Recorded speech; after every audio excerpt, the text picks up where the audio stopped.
hello. Hi. Thank you for sitting down. You just grabbed one of the chicken sandwiches, and I happen to be right here with my sign. I did. And you've kindly agreed to sit down and talk. So you just said that you tried being vegan and you fell out of it. Yeah, I live with 3 other people in my family, and my mom started the movement. It was avoiding palm oil because of how it's sourced in products, and we did good for a while. Dietary restrictions, though, ended up kind of having some consequences with some other members of the family. Just kind of fell out of it, Okay. So it was ethical. It sounds like for your mom. You were saying that you started it. Yeah, we ended up completely stepping away from dairy milk, thankfully. So we're all just almond milk now, but we do still eat meat occasionally, just because we figured out that we tend to have a lot of problems when we don't. But we tried it, so. So for you, it's like you weren't feeling like you were thriving on the animal-free diet. Yeah, just a lot of digestive issues, I guess, and we couldn't find a good supplement that worked. And then back in 2020, when we got COVID, have you heard of the long hauler stuff with people having their taste and smell completely altered, and it's still altered today? I have. Yeah, so most of our family is still struggling with that. So stuff doesn't taste the same, and texture is a really big issue. Unfortunately, a lot of the vegan products usually have not fantastic textures, and so they usually end up kind of causing a bit of a gag factor, unfortunately. Okay, so you're sort of citing wanting to do it for ethical reasons at first, but then there were digestive or some health issues, and now you're sort of struggling against some taste issues, some texture issues. Yeah.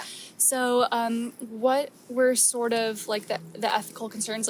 So you were saying your mother, but did you ever personally sort of invest yourself into some of those ethical concerns with veganism as well? Yeah, we it started with just basically normal factory farm issues. Most people, I think, are aware of it to a certain extent.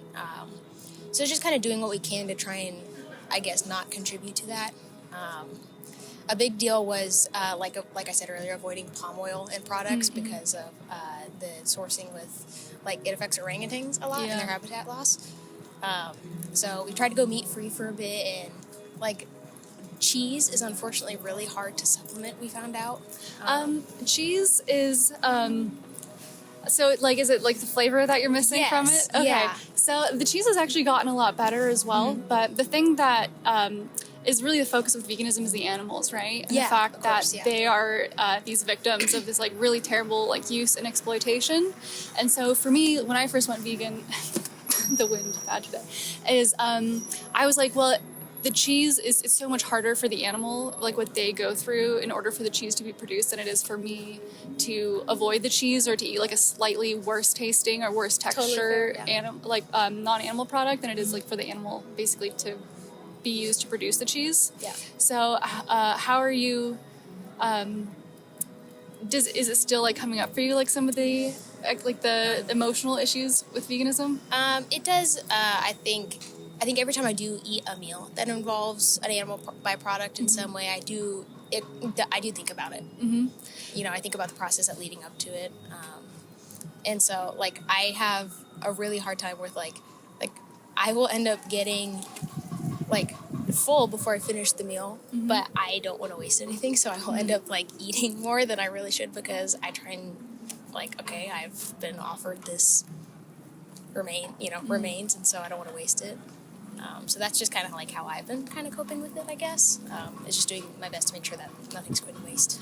Yeah, the waste issue is one that does come up relatively often, and it's kind of challenging because once the animal is dead, it's the terrible thing has already happened, and I understand it's contributing. It feels like you're contributing less to it if you're not wasting it, but some of the health issues I kind of want to return to because. Did you educate yourself a little bit more deeply about how vegan nutrition works? Is that something that you sort of did some active sort of problem solving? Most of the research was done by my mom. I do think we stayed mostly surface level. I think I do think we probably could have gone deeper with a lot of it. I think a lot of it was just I don't know, it's kind of weird. We were noticing like I said, dietary issues, involving digestion, and energy levels were like fatigue was really bad. Do you think that you were like getting enough? How long did you go vegan for? If I may ask. We did it. I want to say it was not very long. I want to say like 3 or 4 months. Oh, okay. So it can actually take a lot longer than that to actually get into the rhythm of things. Like I think it took me like almost a year of actively sort of. Like there was a year-long process where I was like running into these dead ends where I was like, oh, I'm feeling a little bit fatigued. Like, what could be the source of this? Then I would Google it, and then I would, find some good resources, and I would be able to sort of problem solve. So there can be definitely a little bit of that sort of fatigue thing, or like B12 also needs to be supplemented. Yeah. Okay. Just because that's not found in the soil anymore. So you can just get like a really easy like daily supplement. A lot of it's recommended basically for all people even to supplement B12 because it's just really not in the foods anymore because we depleted the soil. So I would actually encourage you to look into that a little bit more because like the fatigue issue, a lot of people do kind of struggle up with that because it's like the main source of protein are animal based. So is it something that you'd be like interested in trying again? I might look into it. Yeah. I think another big reason why we fell out of it was I was still a pretty active athlete in school, and so that was like kind of like I'm eating more, and then I'm ending up fatigued anyways, and so it's kind of like, but now I'm not really doing a lot of athletic stuff, so I think I could definitely be able to revisit. Yeah. So there's a lot of athletes actually are also vegan when they eat fully plant-based diets. It just does take like a certain degree of planning because like eating habits are just like really ingrained. So just like changing any other habit, it does take like a little bit of effort. I'll recommend you some documentaries at the end of it or some resources because those can be extremely valuable. Like there's a lot of people also just on YouTube and they're like really intense weightlifters. I think like the person who's done like the longest run ever is also eats a fully plant-based diet. So there is definitely also a way to be an athlete and consume a plant-based diet. Yeah. There's just like a little bit of planning and like reorienting yourself to like the nutrition landscape that needs to happen there. Yeah, I think our biggest fault was we kind of like jumped into it pretty suddenly. It felt like my mom had done a lot of research, and then it was basically like within a week we immediately were like doing big changes like that. We didn't really transition slowly into it. It was just like, okay, boom, we're starting this. Yeah, and then it just kind of turned into like, okay, let's try like chicken again one night, and then it just kind of like became more frequent. But there's still some stuff that we definitely are still, like I said, like we don't hardly ever buy dairy milk. We usually use almond milk. The only times we've bought dairy is if, again, for like if we have someone who has a dietary restriction who's visiting, or if we're like cooking something in it. Like we've tried to use almond milk or water, and it just doesn't quite work the same as dairy. So. I see. Yeah, soy milk can actually also be a good substitution for that, especially if you're like cooking with it, because some people don't love the taste. But cooking with it, that's always the one that I choose, just because it does have that little bit of extra protein. So the biggest thing stopping you or from going vegan again is sort of the fatigue concern, which we talked about could maybe be addressed with increased protein intake, because that is honestly where I struggle the most personally. But through just like learning your body and just being creative with your protein sources, that hurdle can totally be overcome. And so ethically, I'm guessing you don't feel good about the fact that animals have to die to become food, right? Not great, no. Not great? No. What about it is uncomfortable for you? I have a really hard time with a lot of the factory farms. I think there are farms that can, when it comes to animal products, can do it humanely and do it in a way that is to a certain extent acceptable, but I have a really hard time with a lot of the mass producing, like, shoots and whatnot, and it's just, it's kind of... So, yeah, factory farms are obviously extremely terrible, but even things that are sort of labeled as humane or free range, a lot of that is just marketing. Yeah. So there's actually a very, very small amount of animal products that are raised in a way that we would consider to be humane or ethical. And especially when it comes to the killing, they actually pretty much all go to the same slaughterhouse. So even if you're sort of buying meat that's like, quote, raised humanely, they are all sort of killed in the same way at the end of the day. Okay. So there's, unfortunately, the whole idea of humane is kind of a myth, especially when you consider, like, how would you kill somebody humanely, right? Like, what would feel okay for killing somebody who doesn't want to die? Yeah, it's a difficult question. Exactly. And, since we don't have to, it's really great to be able to, like, live in alignment with, like, those values that you also seem to feel. Yeah, I'm in pre-vet, and so interesting. I firmly want to avoid agricultural work because I always tell people it's not the animals, it's the people behind the animals, and so I kind of really want to avoid, if I can, that sort of situation where I go, hey, your animals need A, B, and C, and they go, whatever, because that is a reality for a lot of people who are veterinarians in agricultural fields or even domestic pets. So you mean that like you're trying to help the animal, and then the person says like, "Oh, I don't want to bother," basically. Right. Yeah. I want to go into exotics like in like a AZA certified like zoo setting. Okay. Because they are held to certain standards and whatnot. Because I always tell people that there's people who can help their animal and won't, and people who want to but can't, which is usually a financial situation. And so I think if I stay out of the domestic pet realm and the agricultural work realm, I kind of avoid the emotional fatigue from that. I see, yeah. Suicide rates are one of the highest in the veterinary profession, in the world. I did not know that. Yeah, so I think for my own sake, because I want to work with animals and I do find exotic animals super, super cool, I just think working in a setting that's specifically catered to that, and not just like there's less of a risk of them being like, oh, whatever, because that zoo's priority is that animal, Yeah, so you're like, you already want to help it. Like, that's already like your whole thing is like helping animals. So yeah, it feels like being vegan is just like half a step away from like kind of like what you already want to do. So the animals who like die to be your food, they're not really all that different from the animals that like you want to care for, right? Yeah. So, yeah, I absolutely love animals of all kinds. It is, all my reasoning is, the people behind it, what goes with them, Interesting. So yeah, the veterinary angle is very interesting. So do you think you're going to try being vegan again? I will definitely look into it. I will definitely research it, see what my options are, and see if it's a thing I can do. Are there any other like hurdles that you think you see aside from like sort of changing your dietary habits? I have heard that it's kind of difficult financially. Is that still true? And if it is, how do you kind of get around that? Yeah, so there's some research that shows that a vegan diet is actually 30% cheaper than a diet. So it obviously depends on, what you're buying, right? So there's like more expensive and less expensive vegan foods out there. But so if you're eating like a lot of these like meats, like the vegan meats, those can get pretty pricey sometimes. But tofu is very affordable. You can buy like Vital Wheat gluten and make seitan. Are you familiar with seitan? I don't think I am. Okay, that's one of my favorite proteins lately. It's super, super dense in proteins, very easy to make, and it is delicious. So maybe once we get you writing some stuff down, we'll write that one down, because I absolutely love that one. I think it'd be great. And I completely lost my train of thought. We were talking about financial. Yeah. Yes. Okay. So there's like I said, it depends. There's like more expensive omnivorous diets and there's more expensive vegan diets. But like vegetables, fruits, legumes, like all that stuff can be had very affordably. And so there's if you go online, there's lots of people who are like budget vegans, and they'll do like a lot of videos on like affordable meals that they do and like their grocery shopping hauls, and that can be really good for pointers and stuff like that. Okay. So the financial, the dietary, and is there anything else? It sounds like your family's already kind of there was like one other thing. Absolutely.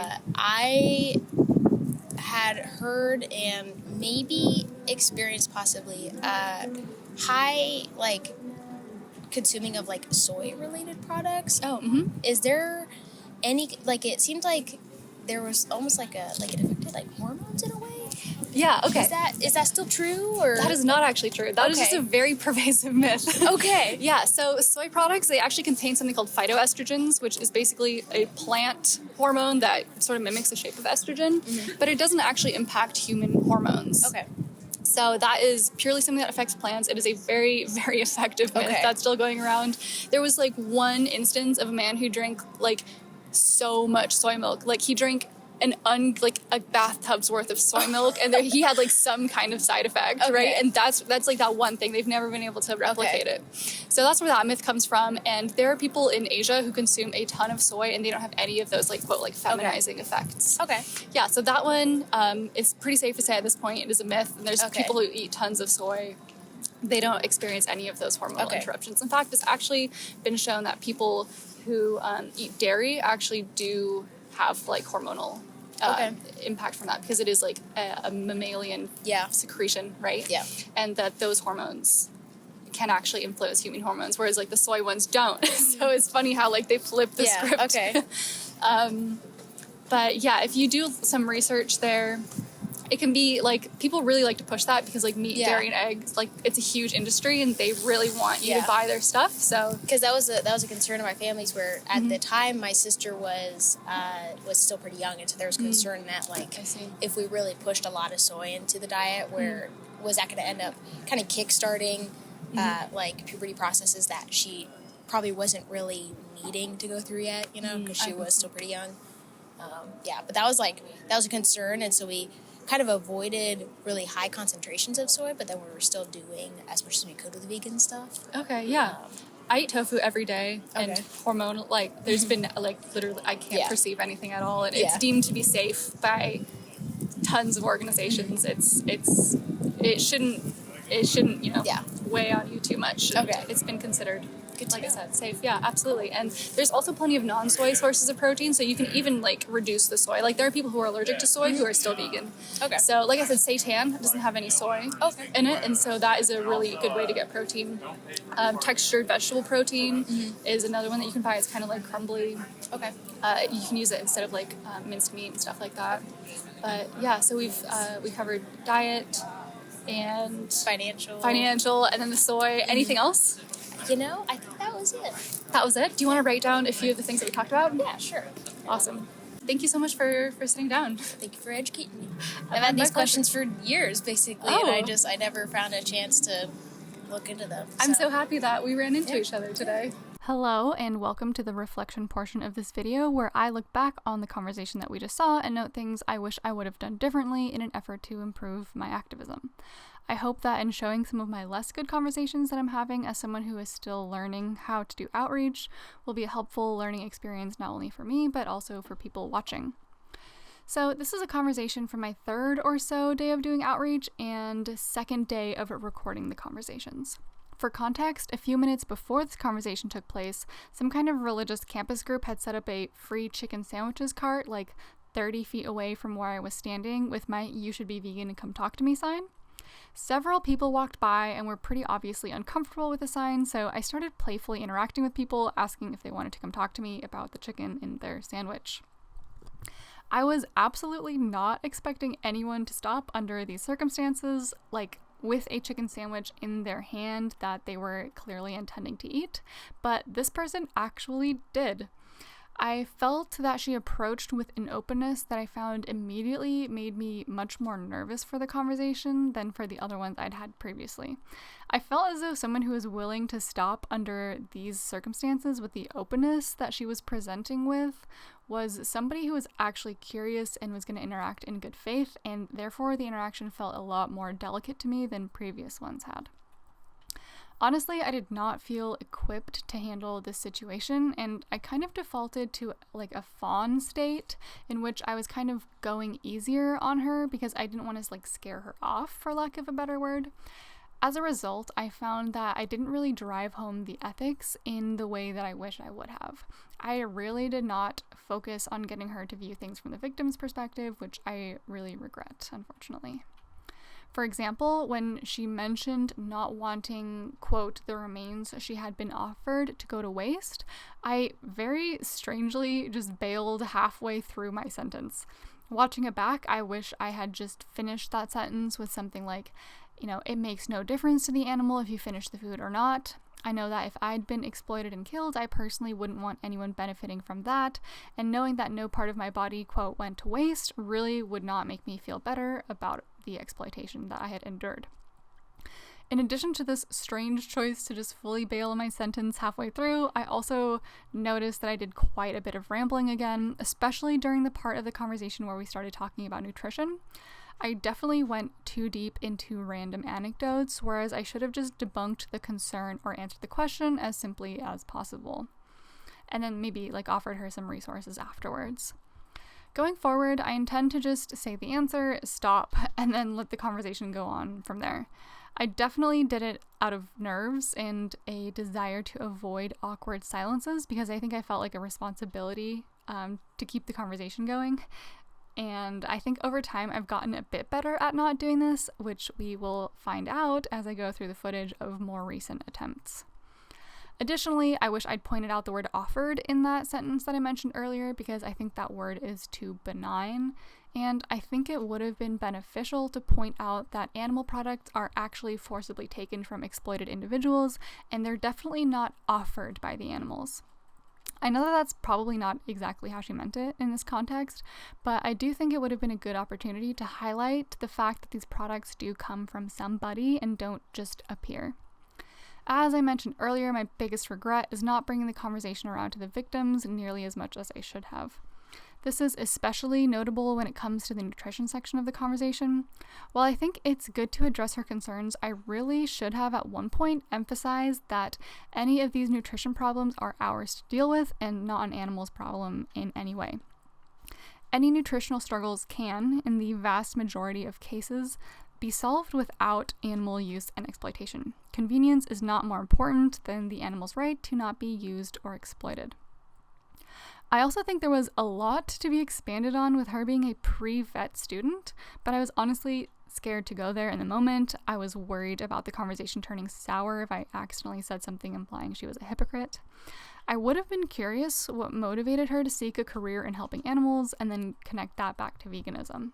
I was a lot more timid in this context because I was still very new to outreach and I did not feel confident in my ability to navigate that in a productive way yet. I do like to think at this point I could have had a relatively sensitive conversation about why she wants to help some animals, yet is okay exploiting and harming others for her benefit or paying for others to do that on her behalf. I think that exploring her logic around this topic could have been very interesting, but I just unfortunately didn't feel confident enough to go there. Anyways, my biggest takeaway here is that I need to work on centering the victim's perspective in these conversations and figure out how to address other relevant concerns, like the ones about diet and nutrition, while maintaining the ethical thread of the conversation. Once again, I found it unexpectedly more challenging to talk about veganism with someone who seemed very open to it and relatively ethically aligned, so I'm grateful for this opportunity to practice and reflect, and hope that I can do better the next time somebody like this comes my way. Even though I wish I had done better, I do think that overall this conversation was positive, and at the very least, she hopefully feels more inclined to try veganism again. And I'm glad that I was able to answer some of the questions that she had about it and had apparently had for quite a long time. At the end, she actually said she was not going to eat the chicken sandwich, but instead was going to give it to someone else. I wish that I had encouraged her to throw it away instead, but I was internally navigating what felt like a minefield, and I just didn't feel confident enough to say that in the moment. Another interesting thing that happened that really bugs me is I could have sworn, I was so confident that I actually said to her at some point that while nutrition is important, our nutrition is not the animal's problem, and it is not okay to use and exploit them just because we're not willing to put the effort in or are struggling somehow to switch to a plant-based vegan-friendly diet. Clearly, I did not say that and full-on deluded myself into thinking that I actually had. So this was a very good reminder that recording and listening back to my conversations is very important to help get an accurate picture of how I was actually doing at these outreach conversations. Anyways, I would really love to hear your feedback and how you would have approached this situation, either this conversation type in general or some of the specific points that were covered. Thank you as always for watching, and stay mindful, eat fruit, and don't multiply. I'll see you in the next one.